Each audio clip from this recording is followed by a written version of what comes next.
What's cracking, party people? It's your girl Nicole Bannister, aka Nikki Bands. Today is Tuesday, so you already know the vibes. Welcome back to Nikki Bands Live!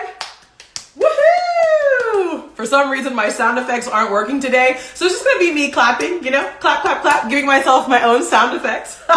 No DJ horn today, party people, but it's all good. Shout out to all of you. Welcome. Thank you so much for joining me on this live today. We are 1 hour later in order to accommodate for the phenomenal and tremendous guest that I have on today. So I am so grateful to see that all of you are here on the live, regardless of the time change. And for those of you watching this rerun on YouTube, shout out to you. Y'all are the real superstars.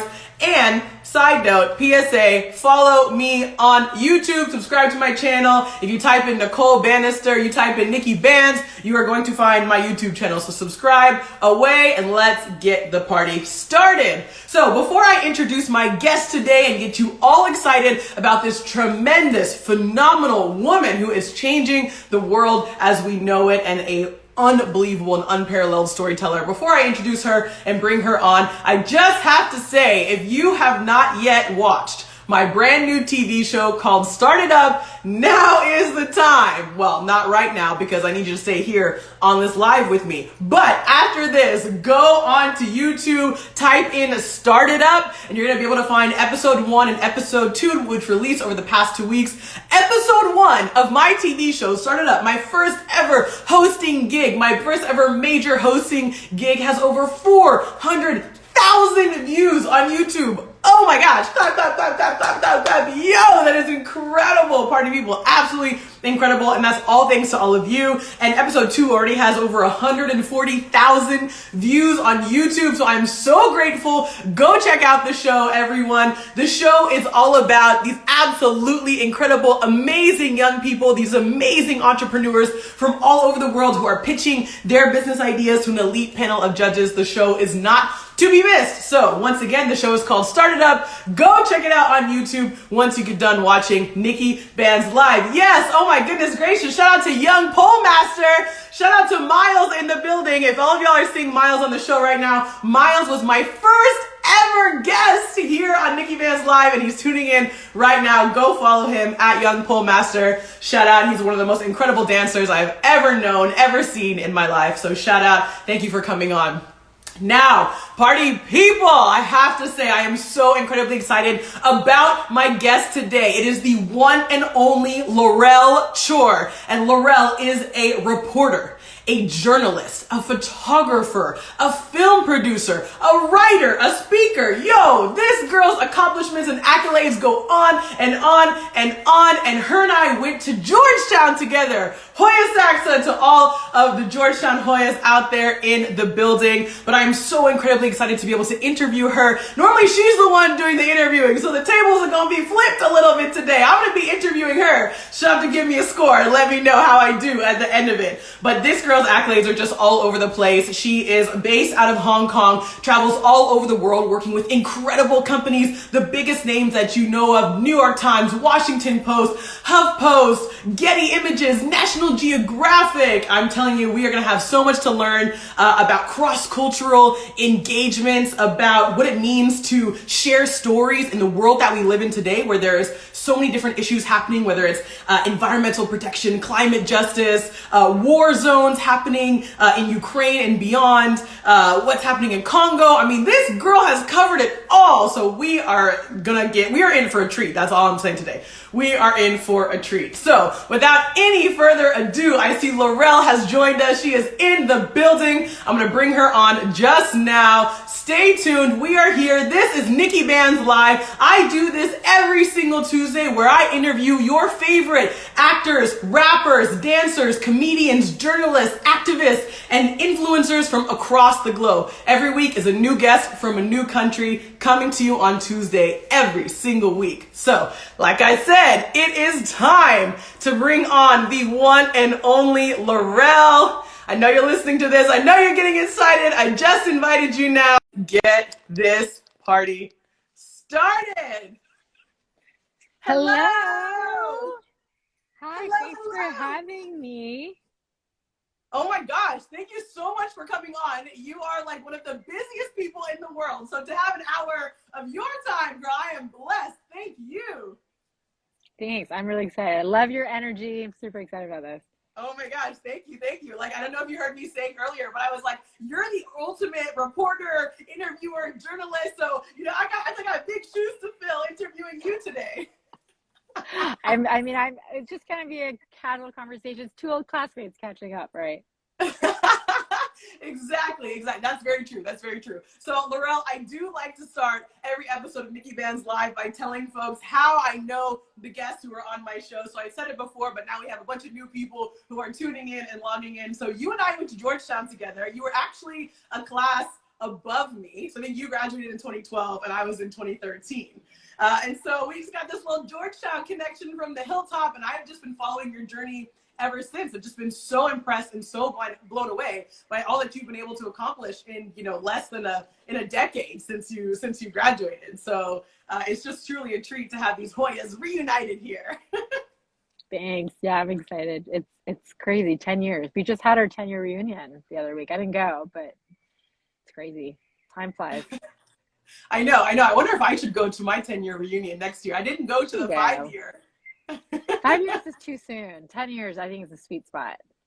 Yeah, that's true. And people like oftentimes shift so many different careers or perspectives or jobs, or they start a new master's, or what. So there's so many things after 10 years that you can really get into. Yeah, totally. Yeah, exactly. Okay, so Laurel, there are, the types of words that I could use to describe you and what you do just go on and on and on. So, you are a reporter, you are a journalist, you are a photographer, you're a film producer, you do all sorts of different things. You're a 2 times TEDx speaker, you're on panels all the time, you're at conferences. It's just like, there's so many things, okay? So we love that about you. Do you have, is there one thing that you prefer to do more than the others? Is there like a hierarchy, or are you honestly like, I'm a Renaissance woman, I do it all? Yeah, it's a really good question. I think for me, my first and ultimate love is photography, is photojournalism, and photojournalism is a really hard industry to break into. And I think for a long time, I didn't really know how to break into it. I had no idea how anyone became a photojournalist. And to be honest, to this day, I'm still not really sure how it all works. So I think I kind of became a journalist doing all these other things. It was just me trying to break into photojournalism or finding ways to do journalism in which I can also take photos. So, I ended up writing and editing an online news blog early on. It was like, if I write, they'll let me take photos and post those. And, and then I started doing more video, and then I was a producer for TV news for a while. So, this love of photojournalism sort of morphed into exploring different types of storytelling and mediums that I could use to tell stories. So it all started from photos. And now, honestly, even though photo is still my preferred medium and my main love, I think I love doing a bit of everything. I think it keeps me on my toes. It keeps things exciting and interesting. And I think it makes everything, no matter what I do, it's because I don't do it all the time. I'm always still grateful to be doing it. I think that makes so much sense. And it's really cool to see how you have been able to have such a diverse career, and how they all kind of tie into one another. And so I listened to one of your interviews where you said you were kind of working at the intersection of public health and environmental conservation. And I just want you to touch on both of those things a little bit. What got you into public health? What got you into conservation? And why are those two things so important to you? Yeah, so actually, going back to Georgetown, I majored in international health, and my interest was in public health. That's what I studied. But there was always a part of me that also wanted to work with animals, wanted to work with the environment. And I got this volunteer gig with the World Wildlife Fund in the Central African Republic straight out of college, where I'd be working with gorillas, but they wanted me for my public health background. So, I wouldn't say I worked really all that much in public health now. I mean, during COVID, everything was public health related. I was doing a lot Yeah. of COVID stories. I mean, so I majored in public health. I thought I was going to do that. And then I ended up trying to work in the environmental sphere. And I kind of realized, it's all related. Especially COVID, we saw just how the environment and how we treat the environment has very direct ramifications on our health. And that's something that scientists have been warning about for years. So I think for me, I just like, for me, all of these problems, whether it's the environment or public health, or they're all things that we could address Mm, together if we all took certain steps. Like they're all very solvable problems. And I think there's often an awareness problem and also like a lack of empowerment. And for me, that's where storytelling comes in. I hope that through journalism, I can raise awareness about all these issues I care about, whether it's environment or public health, and I can, you know, make people care and make people understand that there's something that they can do, that we're all these issues are related, and there's things that all of us can do. So that's kind of, for me, journalism, that's where it goes into. And the cool thing about journalism as well is that you can cover a whole lot of topics and you're constantly learning. So it's a bit of everything. That's sort of the theme of my career so far. Yes, it's definitely a bit of everything, and that's one of the things. Honestly, when I was thinking about questions to ask you, I was like, like one of the things that I am so impressed by is the breadth of the types of stories that you have told, whether it is through your writing or through your photography or through your journalism. You're taking pictures of manta rays in Indonesia, and then you're taking pictures of gorillas in Rwanda, and then you're reporting on historic protests in Hong Kong, and then gun reform in New Zealand. It's like, you're just it's like all over the place, right? And so how are you able to really understand and learn the nuances? Maybe this is like a big journalism secret. How are you able to like understand all of the nuances of all these different countries, cultural contexts, and it's like such radically different storylines? Yeah, I mean, that is a constant struggle. I think as a journalist, you always have to do your homework, right? And at the end of the day, no matter how much you read and how much research you do, oftentimes, like in the type of news and journalism I do, you often are parachuting into the story. And I think, I mean, a lot of it is doing your best, and you're working with a producer, and you go out and there's a certain story that you want to cover, and there's certain people you want to interview. I mean, with video, there's a lot more pre-planning, and you kind of know the pieces that are going to come together, and it's hard. And I think you cover different stories that differently. Like if I'm going somewhere where I'm maybe not that familiar with the local context, then my role is really just to listen more. Or like, but for example, when I was covering the Hong Kong protests, I sort of realized as a local, as a Hong Konger, my perspective adds value that foreign journalists can't necessarily add. And I think that's why my coverage of the Hong Kong protests was a lot more personal. It was a lot more first person. It's a lot more about me trying to make people understand what it's like to see your city go through that. When I was just in Ukraine, where it was a country I'd never been, it's certainly not an area where I have expertise, but I sort of, like in Hong Kong, I rely a lot on social media because I think there's a lot of observations and insights that I know I can make as a local that are valuable. But in Ukraine, I actually found myself, like, I barely posted on social media because there was really no insight or observation that I could offer, or at least not very often, that I felt like would be genuinely adding to the conversation. In Ukraine, that's when I realized, like, my skill set as a journalist, it's really visual storytelling. It's really like, made a podcast, and these are really using my skills to showcase Ukrainian voices, rather than me trying to offer, analysis in the same way that I might Hong Kong. So I mean, it's certainly hard, but also exciting. You always have to just learn a lot all at once. It's like cramming all the time, basically. And you always you want to do your research, but you also have that humility in knowing that you're not an expert. But I mean, that said, I think there are limitations to that kind of journalism where you are jumping from story to story and you're not necessarily becoming an expert in a certain area or region. And that's part of the reason why I wanted to go back to school. So I'm very slowly doing my master's right now in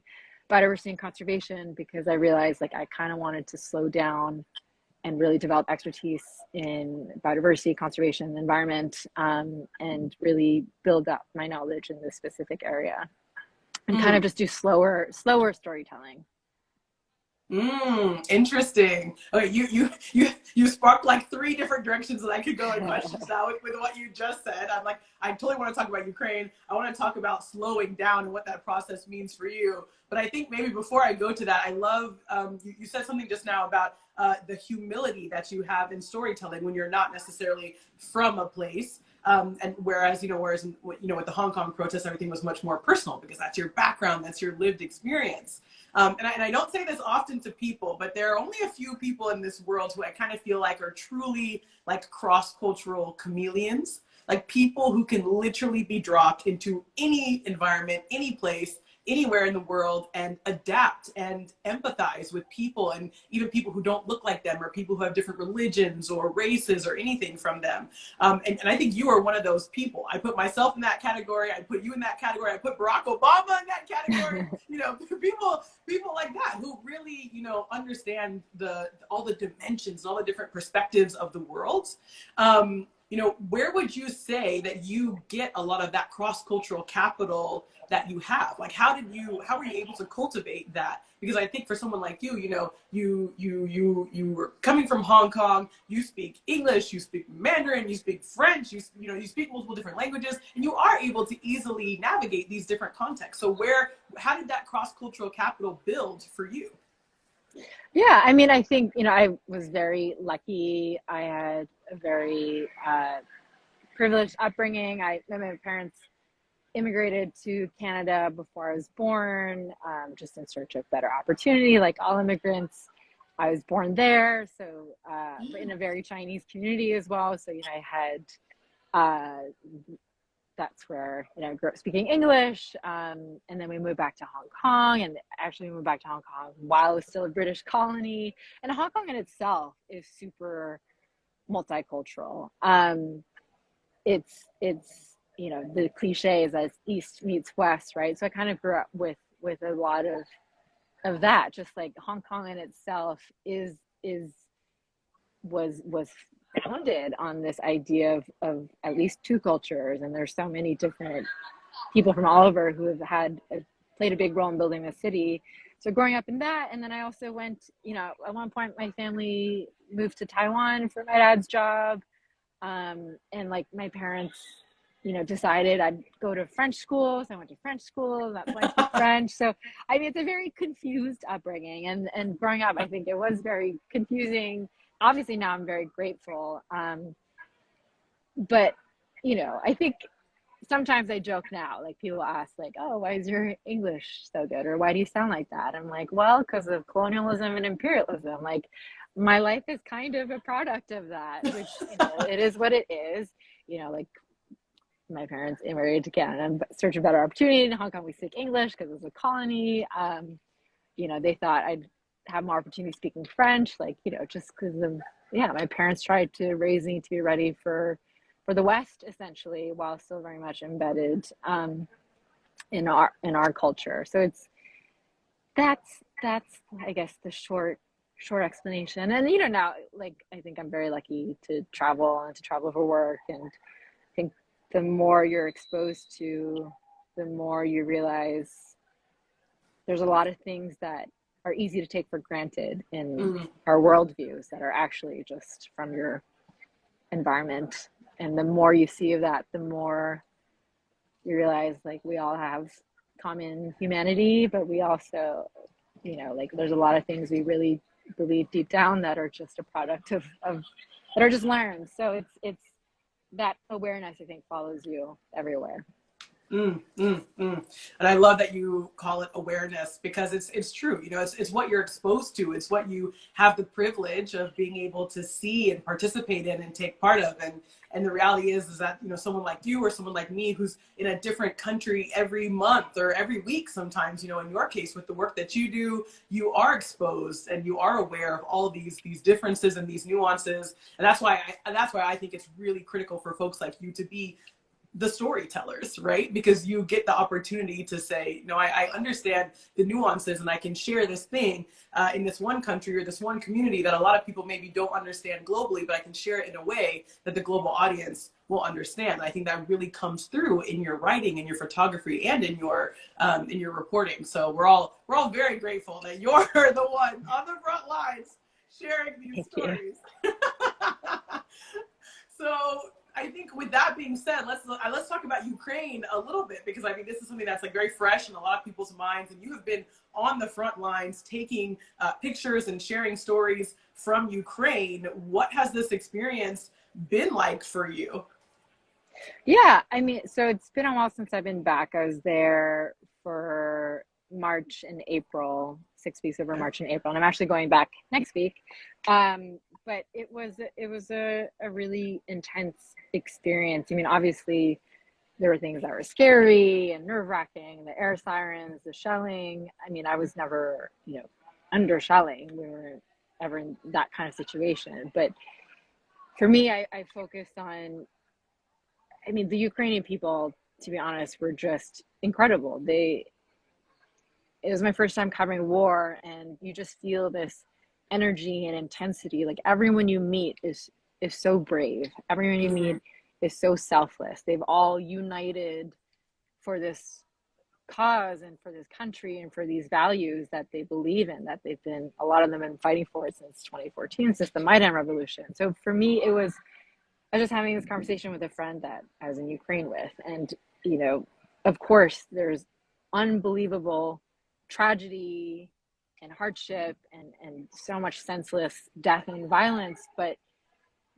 to see how people can come together like that, it was awe-inspiring. Like when I was there, I just kept thinking, like, this is what people are capable of. If we're under sufficient threat and you can unite together under some sort of common cause, like there's nothing that can stop us. So it was really inspiring to meet so many people saying, quite explicitly, like, freedom and democracy, these are values that are worth fighting and dying for. And they were willing to do that and willing to contribute, not necessarily by picking up arms, but by using their computer skills, using their media skills, using their art skills. It was just remarkable to see how they came together like that. And that was really my main takeaway. Just this resourcefulness and resilience. I think you have said it so beautifully. The resourcefulness, the resilience of people when facing some kind of common cause or some kind of common threat. And I think as we continue to move forward in this world today, what will be the main things, what will be the main causes that people are going to rally around and really take steps to change the world that we live in. I mean, I think we're seeing it a lot now with the climate crisis that's happening. We're seeing people really, rally around it. We're seeing it in the United States. We're seeing people really rally around racism and Black people and sort of, shifting the way that people have historically perceived people of color, particularly in the US, which is, where I am right now. And so, so it's just beautiful to hear your thoughts on that and how, from your perspective as a journalist and as a reporter, you were able to see that. So anyway, thank you for sharing that. I think one of the things I want to go back to or circle back to is how you said, you're doing your master's and you're kind of working on like slow reporting or slower storytelling. And then one of the things I wanted to ask you about was, with someone like you who is constantly traveling, constantly telling stories, pulled in many different directions, not in a bad way, but just in a matter of fact kind of way. What are some of the things that you do, for rest, for relaxation, to heal, what are some of part of your self-care or self-love routine as someone who's constantly on the go? Like, how do you manage that, or do you? Yeah, I mean, constant struggle for sure. I think, you know, it's like for me as an athlete, that's really what keeps me grounded. Like I have to, obviously it's easier said than done, and I'm not always on top of it, but like for me, like exercise is kind of non-negotiable. I mean, that was kind of hard in Ukraine a lot of time, but you'd be surprised. Like actually, like for a lot of time, I had access to a gym. Um, but like I think for me, spending that time, I mean, obviously there's a lot of health benefits, stress relief, just staying healthy, like especially as a photojournalist, a lot of time it's really physical, or like, just the long days, carrying a lot of stuff around day after day, like just being fit, that helps a lot with that. But also I think for me, it's really important to have this, to feel really grounded in my body. I think that kind of keeps me grounded and makes me feel connected to the physical and the real, and that's really important to me. I mean, that's it. And I think it's, going back to that analogy everyone always uses, like you have to put the oxygen mask on yourself. Like you have to take care of yourself in order to be able to do this job, especially, as a journalist, especially as a freelancer. Um, you're constantly, the hustle, and it's that millennial mindset, right? Like you always think you could be doing more. Yeah. So I think like for me, it's really like I do have to prioritize myself. Like and I try to be open about it. I think talking about these things is really important. Like my mental health, I've always been really good about my physical health, but over the years I've learned to be better about my mental health. Like I'm very open, like I'm on antidepressants, and I go to therapy once a week, and I think these are very common experiences, and especially for journalists where we don't talk about it enough. And so like, and I actually think I'm more okay than a lot of journalists because I'm seeking help, and because I'm willing to talk about it, and because I don't feel shame about it, at least like not as much as before. So like I think taking care of yourself, your body and your mind, and prioritizing, like sleep. I try not to drink because like that just, it's fun, but leaves me feeling worse in the long term. So I think gotten better at taking care of myself physically, mentally, and I think, after you burn out once or twice, you realize like you're really just shooting yourself in the foot if you don't take care of yourself. And to be honest, I'm like kind of nearing that right now, but like I've kind of been on my couch for the last 3 days watching TV, so I feel better now. So yeah, I think just, rest and being honest with yourself about what you need, and also when things aren't okay. Yeah, I mean, it's a, self-care, I think, is a struggle and a necessity for everyone, no matter what you do and where you are in life. And I'm glad that people now are more open about it. It's, I think, especially as women and people of color, it takes a certain sense of like entitlement, right? To be like, actually, no, I need to take care of myself. That's not entitlement, that's just surviving. And I think you kind of have to unlearn that. Like, I deserve to prioritize myself right now. So yeah, ongoing process. Yeah.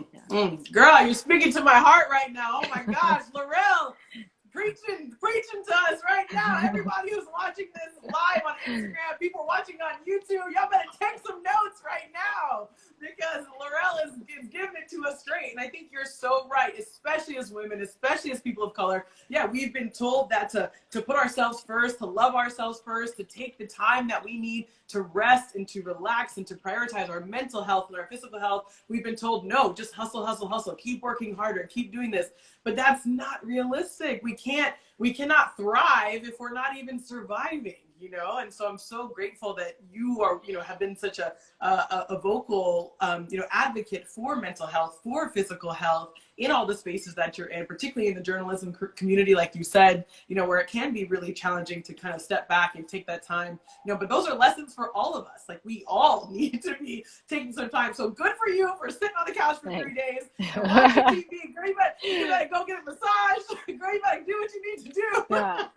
Yeah. And like one thing I always say, and like I say this a lot in Ukraine too, I think when you've thrown yourself into a cause, and like again, especially as women and people of color, like rest is resistance. I don't know who said this first, but like rest is resistance, self-care is resistance, like joy is resistance, because Mm, like they will try to grind you down. And you know that they've been doing that successfully for a really long time. So if, whenever you take time for yourself, that is that is an act of resistance. mm. And I think that's something people should remember too.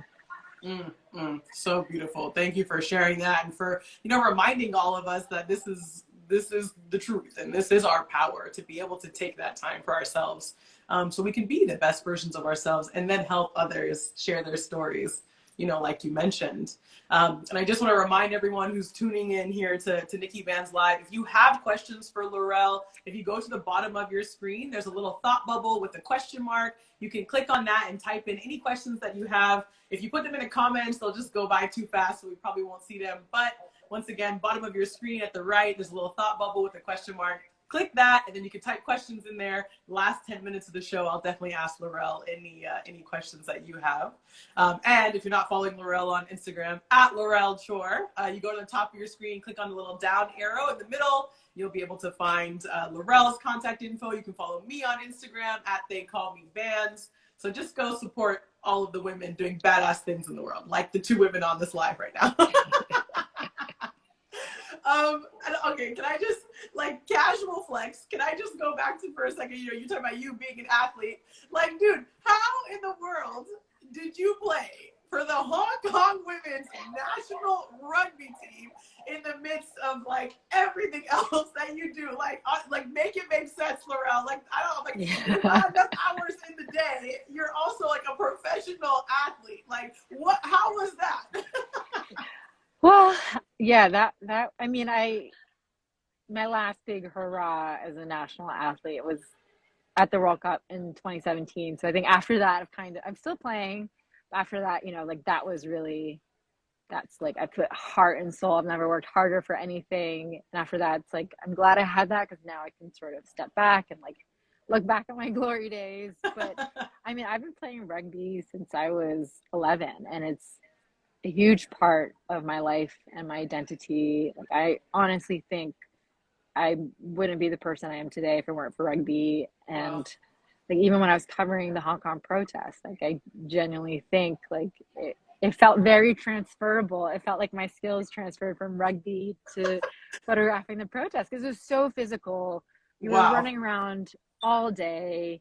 You're dodging things. You had to you had to have reflexes, and I mean, it felt like it was like a sport. So I mean, part of me thinks I keep playing rugby because I don't know life without rugby, and I'm a little scared about life without rugby. It's a bit of an unknown for me, but I genuinely love it and enjoy it so much.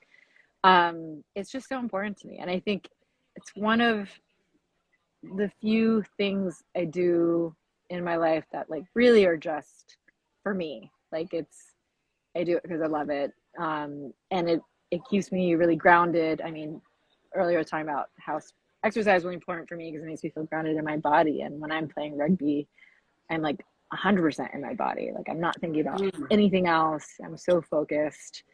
And it's fun. It's good stress reliever. Tackling people, great stress relief. And rugby community, no matter where you go, rugby communities are generally awesome. So it's always, just good socializing. And it's play, right? Like I think as the older you get, the less time and space and social acceptability you have for play, especially play that doesn't involve like drinking or spending a lot Yeah, of right, money. right. And like it's a sport. It's a game that we play, and I'm so grateful that I've had this in my life. So it's just something I've always tried to make time for. Obviously, it's really hard. With travel, it's kind of impossible. It's team sport. But yeah, it's just something really, it's a big part of my life, and I will keep doing it for as long as I can. Yes, absolutely. Well, as somebody who worked in the sport for development industry for quite some time. I can absolutely see the parallels between the values that you get from sports, and even you saying how you're able to adapt your athletic career into your journalism career, and how it helped you be more prepared in a protest. I think that's pretty tremendous. And so it's really cool to see someone like you who's able to balance that and able to make those connections between sports, between the work that you're doing now, and take that time to play and to do something that you love. So it's pretty cool. I remember even at Georgetown, you were playing rugby at Georgetown. I was, yeah, yeah. No, I mean, and they're still my best friends, right? And I think, I mean, like going back to like values and stuff, like not to keep going about rugby, but I think, like, especially for me as a young girl playing rugby and as a woman playing rugby, like, you know, obviously society everywhere tells us a lot of things about our bodies and what they're meant for.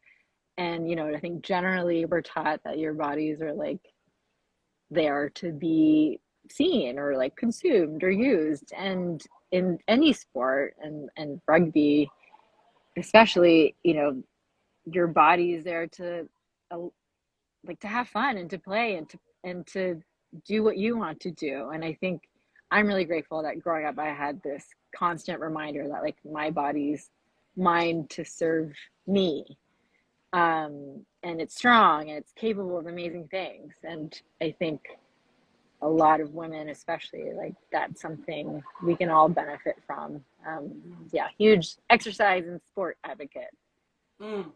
Absolutely. And I think it's good to be reminding people that that's the case, especially when you live in big cities, especially when you have jobs that make you travel all the time. You know, how can you just get out and play? I know for me, anywhere that I can find a basketball court, I'll just hop on, start playing. As long as I have the right shoes on, you know, I'll just start playing and just play pickup games. Such a beautiful way to release and to just meet new people and, you know, just connect with yourself, like you said. So important there. And I know, you know, we know that you're at Oxford now and doing big things with your masters, but I have to do a little Georgetown shout out, you know. So, you know, if anyone at Georgetown is watching, or some, you know, big Georgetown exec picks up on this, and, you know, we got to give Georgetown a little shout out. So are there any lessons that you took? I mean, obviously we know this was 10 years ago, but are there lessons that you took from your undergraduate experience at Georgetown that you feel like are still serving you throughout your life and your career today? Yeah, that's a good question. I think Georgetown, I mean, you know, it's a formative time in your life, right, between the ages of 18 and 22. I think it was really cool. You know, when you're that young, you're in that kind of environment, it's easy to take for granted, to be in an environment where you're challenged and you feel like people get you or you care about the same things. I think it was really cool for me to be in an environment, especially, you know, majoring in international health. You're surrounded by people who sort of have the same values, right? You believe in caring about the world, the rest of the world. You believe in our capacity to do better. You believe in being able to have an impact. You believe in learning. And I think now I don't take for granted when I do find people who believe in the same things. And I think that taught me, you know, the importance of finding your community and surrounding yourself with people who believe in the same things, because otherwise it can be really lonely and really frustrating.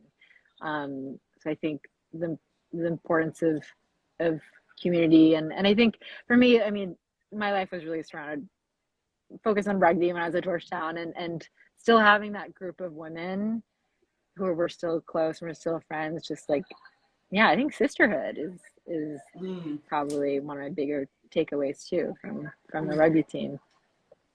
Wow, amazing. Shout out to Georgetown. I saw somebody in the chat saying Hoya Saxa, and it's beautiful for you to say 10 years down the line that your rugby community is still one that you're in touch with, you know, and shout out to Georgetown for being able to foster those types of communities. And that's one of the things that I remember about, you know, college as well. It's like Georgetown in particular has so many different like groups, like affinity groups, whether it's rugby or social justice or prison reform, or restorative justice, like whatever it is, like you can find your tribe. It might take a little while. It took me a little while to find my tribe. But once you find them, that's a family for life.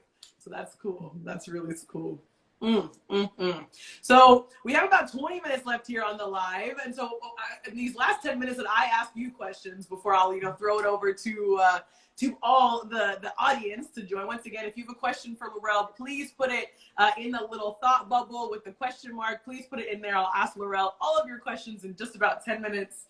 So stay tuned with us here on Nikki Vans Live. But maybe I'll ask you, you have like I said, you've been to so many different places, told stories about so many different types of people. Was there a particular story or country or cultural context that like really surprised you or was really like unexpected? I mean, honestly, it's fresh in my mind, but like Ukraine, like I had never really even been to that part of the world. Honestly, I had no idea what to expect. Didn't really know much about Ukraine or Ukrainian culture, and I just fell in love, honestly, with the country. Like I started learning Ukrainian on Duolingo. It was such a cool place. Like everyone there was just so cool. Like, in Kiev, there are all these people doing really creative things. There were all these bars and cafes, so much art, and it felt like everyone was.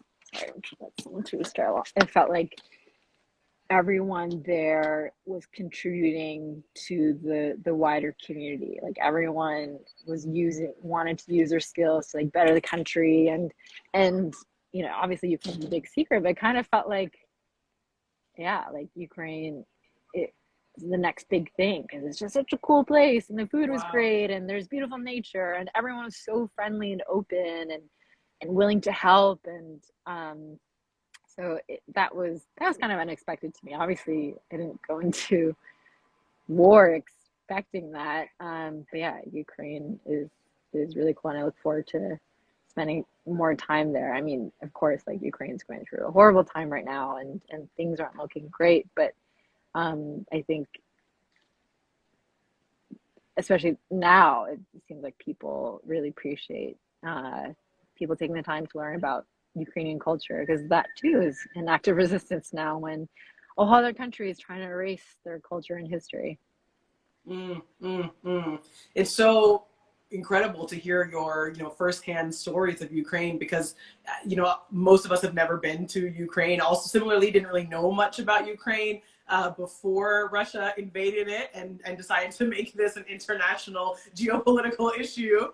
And so just to hear about the resilience of the people and these beautiful cafes and artwork, I think it's really inspiring. It's the type of thing that, once things settle in Ukraine and they're able to reclaim their country and do what they need to do to survive as a nation, people are going to go visit and boost the economy and support the tourism there. For sure. Yeah. And one thing I wanted to mention, it's also their sense of humor that I think really caught me off guard and really made me fall in love with the people. Like they're so funny, and they're so cheeky, and what's the word, like irreverent. Like, their country's being invaded by this dictator and awful things are going on, but like they find something within them to like make memes and share them, and they're hilarious, and to me, that spirit of resistance was also really cool. And they're using art to make those memes too. So yeah, it was definitely encourage people to visit Ukraine whenever that's possible. Absolutely. And it's incredible to see how folks are being so creative in sharing the message, especially in the age of social media, where we can get out information quickly into mass audiences. And this was actually something I wanted to chat with you a little bit about as well, in the age of citizen journalism, right? Where literally anybody with a phone could be a citizen journalist. I have a friend who's a content creator, a big TikToker in Russia, who was live streaming, anti-war protests happening in Moscow on TikTok.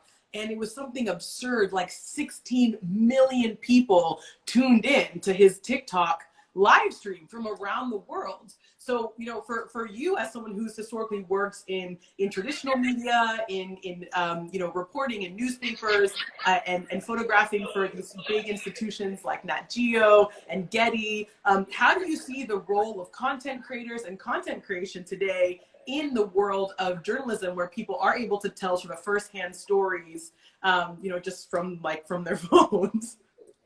Yeah, I mean, yeah, it's a big, tough question, right? I mean, on one hand, I think, you know, it's the democratization of media, and everyone can get the word out and have a platform, and that's so important. I think that's what's also made the war in Ukraine so unique, is that, you know, it's definitely a war that has existed in the social media age, right? When social media plays a huge part. I mean, on one hand, of course, it's great. Like, everyone has access to you know, everyone is able to get their word out, is able to spread the word. But on the other hand, of course, like, there's a lot of disinformation, misinformation, a lot of echo chambers, a lot of, you know, just bad journalism out there, or a lot of activism that, you know, it's tough. I think, you know, at the end of the day, more work needs to be done to educate audiences. I think media literacy is really important. I think people need to become more discerning about how they consume the media. Sorry, I think I might be getting kicked out of here. Oh. I'm going to walk away. Is that gate still open? Okay, thank you. Yeah, I think it's a huge challenge. You know, I don't think there should be gatekeeping with journalism and media. I think the less gatekeeping, the better. But on the other hand, you do get a lot of irresponsible storytelling, or journalism, or just like clout chasers, right? So it's a constant. I don't think humanity has figured that out. I don't think societies anywhere have figured it out, and it's something we're dealing with, and we're certainly dealing with the ramifications. You know, a lot of populism, the rise of populism, social media played a big role in that. So, I mean, I still generally believe it's a force for good, and I think, you know, we can turn around. I think, you know, Gen Z is so smart and they're so informed, and I think that's because of social media. But on the other hand, a lot of bad things come out of social media too. So I don't know. I don't, you know, jury's still out, I guess. Yeah. No, absolutely. I think that's a great way to put it. You know, it's like, it is this balance. It's like, I love what you said about the democratization of content and of reporting, you know, of people being able to share their own stories, their own narratives from exactly where they are and where they're coming from. But also, yeah, the spread of misinformation, or the rise of populism, which, like you said, has largely been contributed to by social media. So yeah, the jury's out for sure. But it's good to hear. It's good to hear your feedback and your opinions. I've had a couple of different journalists who've come on my show, and it's just really interesting to talk to folks about their opinions and where they're at, because this is one of the biggest sort of topics and issues of our current generation, or of the generations that are going to follow. So yeah. So thanks for that feedback and that insight. And I just think, you know, Laurel, the last question that I'll ask you, you mentioned that you're heading back to Ukraine soon, but talk to us about some of the other exciting upcoming projects and ventures that you have, and how we, as your friends, as your fans, as your followers, how can we continue to support you on this journey and continue to, you know, exalt and uplift everything that you're doing with your storytelling around the world? Yeah, thanks.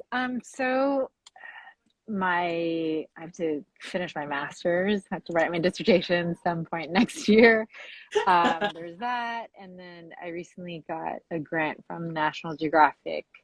Basically, it's very similar to my master's dissertation, and this is completely different from anything I've mentioned. But it's a project about manta rays and all the different, the title of the project is A Visual Geography of Human Manta Ray Relations in the 21st century, which sounds a bit out there, but basically I'm really interested in how the way the world sees manta rays has changed over the last 20 years, and how different cultures and communities around the world see manta rays differently, and what we can learn from that, because a lot of time these ideas come into conflict. Some communities eat or hunt manta rays. It's used in folk Chinese medicine. On the other hand, a lot of people are obsessed with manta rays and pay a lot of money to go swimming and diving with them. And it's really interesting how this one animal, to me, has become the site of so much, almost like ideological conflict, right? These are very different ideas of how we should relate to nature, how we should treat nature. And I think it reveals a lot about our relationship with nature in general. So it's a bit of an abstract, out there project. I'm really excited about it. It'll probably take me a couple of years to finish. So yeah, I'm, if people can just follow me, because, as a media professional, at the end of the day, if no one sees your work, it's all kind of pointless. So if people just see what I or read or watch or listen to what I make, that means a lot to me. Yeah, I'm really excited about the project. Obviously, I'll get to spend a lot of time in nature and ocean, which I've been needing and have been missing. And then one thing about looking at manta rays that's interesting to me also is how there's certain narratives in environmentalism and in conservation that marginalize already marginalized communities. So with manta rays, Chinese medicine is a big topic, and we saw that even with COVID, right? This whole discussion about wildlife trade and wildlife consumption, and a lot of that discussion, and it's absolutely necessary. A lot of it, I think, has racial undertones, and that's not really spoken about enough. And I think there's obviously a lot of intersection between social justice and climate change that people are talking about. But I think there needs to be more discussion about social justice and biodiversity conservation. So that's also what that project will be about, is looking at how manta rays and even animals can be co-opted for certain narratives, intentionally or not, that actually cause harm to people of color. That's what I'll be working on. Also hoping to get a book off the ground, a photo book from my work covering the Hong Kong protests. And we talked about social media. A lot of how I covered the Hong Kong protests was on social media, Instagram stories, Twitter, and a lot of that's by nature transient and kind of gets lost in the void. So I thought it'd be cool to sort of figure out a way to turn that into book, like photos and also like social media posts. This was never something I was particularly appealing to me. I didn't really want to spend time making a book out of my work on the protests. But on my last visit to Hong Kong, I sort of realized, how quickly things are changing in Hong Kong and how quickly history is already being rewritten. And I realized, someone who does have all that first person experience of the protests, and now that more and more people are in jail or in exile, there's fewer and fewer people who can speak up. So I've sort of realized it'd be good. It kind of feels like it's my duty to sort of have a more permanent record of what I experienced during the protest. So that's coming up too. And I don't know, maybe I'll have to have a Kickstarter for that. So maybe stay tuned for that. It might not happen for like a year or two, because it's still just an idea at this phase. But yeah, those are sort of the big two things on my mind. But first, I must get my master's done. Master's first, and then the rest. Go support your Kickstarter, and then we can't wait to see phenomenal manta ray content and you just living in the ocean, living your best life. I'm here for all of that. So that's incredibly exciting, and I'm ready to buy your book of Hong Kong protest, info and pictures. I'm ready for that. So sign me up, put me on the pre-register list. Thanks. Still an idea phase, but yes. I'll let you Yeah, know but sometime in the future. yes, and that, I mean, that's literally manifesting, right? You put it out there, you put it out into the world, you said it now, you know, so now people can be like, oh, hey, how's Yeah, that thing that was the going? first Or, time I said in public, so ooh, now I'm ooh, an now I'm exclusive. held accountable. Yeah, scoop. Exclusive scoop here on Nikki Van's Live. I love it. I love it. I'm here for it. I'm glad that you mentioned Hong Kong because we did have a question from somebody in the audience about Hong Kong. So we have like 5 minutes. Can I ask you just a couple questions here? Can Sure. I Yeah. ask you Sorry, I these? kind of spoke too long. No, we love to hear your voice. Just serenade me. Your voice could be ASMR for me, honestly. Like just we'll take your voice all day, every day, my friend. But someone Ahoy Visual Art is asking, will you go back to Hong Kong at some point? And thank you for covering the protest there. Yeah, it's still home. My family's still there. I spent 2 months there over Christmas and Chinese New Year. I don't know when I'll go back, but yeah, it's still home. Definitely, I'll go back as long as I can. I don't know if being based there is really viable anymore. It's a changed place now, but yeah, it's home, and I don't think I'll be able to stop going back. Love it too much. Yeah. Yeah, exactly. Always got to go back to Hong Kong, go back to home at some point. So that's beautiful. Good to know. And so then we have another question from my mom. Shout out to my mom who's watching the live right now, who's asking, is there a place or a situation or maybe even a person you covered that left a really big impact on you? And I know you've spoken about Ukraine quite a bit, but perhaps another event or person or situation? I mean, covering the Hong Kong protests, obviously that was extremely personal, and I think it raised a lot of questions for me about what it is like as a journalist to cover something that's so personal, and what is your role then as a journalist. And I actually learned a lot from Black American journalists who were covering, in the midst of BLM. I think there was a lot of discussion in the media industry then about, what is the role of journalism? Journalism has traditionally been, especially in the U.S., like it's usually the establishment. It's linked to power. They get to set the narrative. So it had me thinking a lot about what is the role of journalism, what do we stand for, what am I trying to accomplish as a journalist, especially I had to deal with a lot of accusations and me being biased or having an agenda, and it's like I had to come out and say, like, yes, like I support human rights and freedom of speech and democracy and freedom of press, and I tell stories to serve those values. And unfortunately, not just in Hong Kong, but in many parts of the world now, like even being pro-democracy is a stance, right? Like I think when you come from a free country, or supposedly free country, like that's a given, that's inherent. But even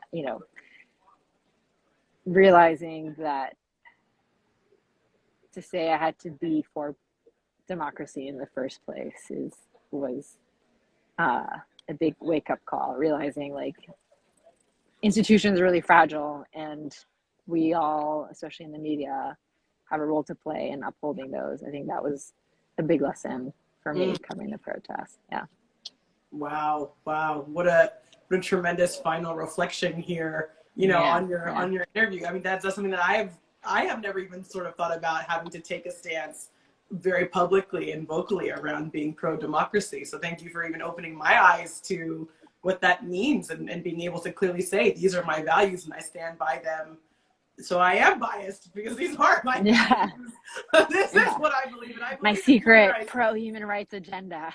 Yeah, I serve a pro-human rights agenda, a social justice agenda, an equity agenda, and to say that boldly. Yeah, to not take that for granted, right? Like it's not.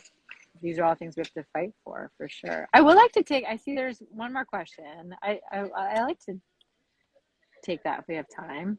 Yes, we do. Up to you, girl. I have time. Yeah. Yes. So there is one more question on here from Chill Union asking, with so much of your work focused on environmental stewardship, how do you reconcile all of the travel? And I think this is a question that's actually often asked to a lot of journalists or content creators who travel often. I work closely with Nas Daily, who's a big content creator, who was also just asked a very similar question. So I would love to hear from you on how No, I think I thought that was a good question, and I think it's important to talk about. Like, for sure, I feel guilty about it all the time, and I offset. But you know, there's there's a whole other discussion there to be had about, like, you know, whether offsetting works and whether it's ethical, and you know, that comes with its own problems. But for me, that's what I can do. I am trying to fly less. I try to do other things in my life. I'm vegetarian for the most part.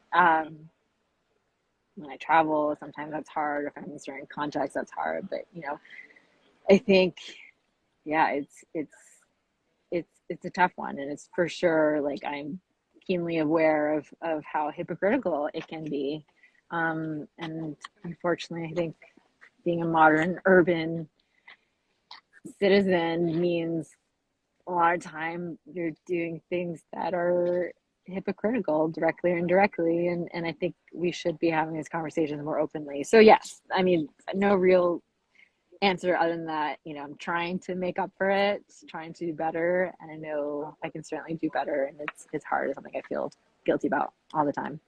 And I think you being aware and having that consciousness is one of the first steps, right? Being able to say, like, I know this is perhaps not the greatest thing. I'm trying to figure out a solution and a strategy, which is how all problems are solved, right? When people are aware, and then they can say, how do we reconcile the fact that we want an inclusive world where people travel, where we travel for work, where we meet people of different backgrounds and cultures, but how do we do that in a way that is environmentally friendly and sustainable? So yeah, we'll definitely let those conversations continue.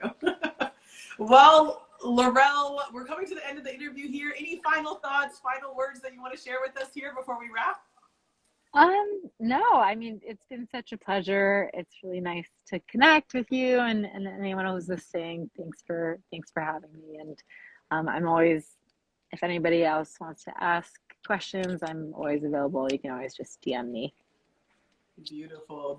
Well, Laurel, from everything from rest being resistance to the intersection of biodiversity and social justice, you have given us so much food for thought here today. So truly, it's been my pleasure to be able to interview you, this incredible photojournalist and reporter. What a treat for me. And it's just, like you said, so good to catch up again.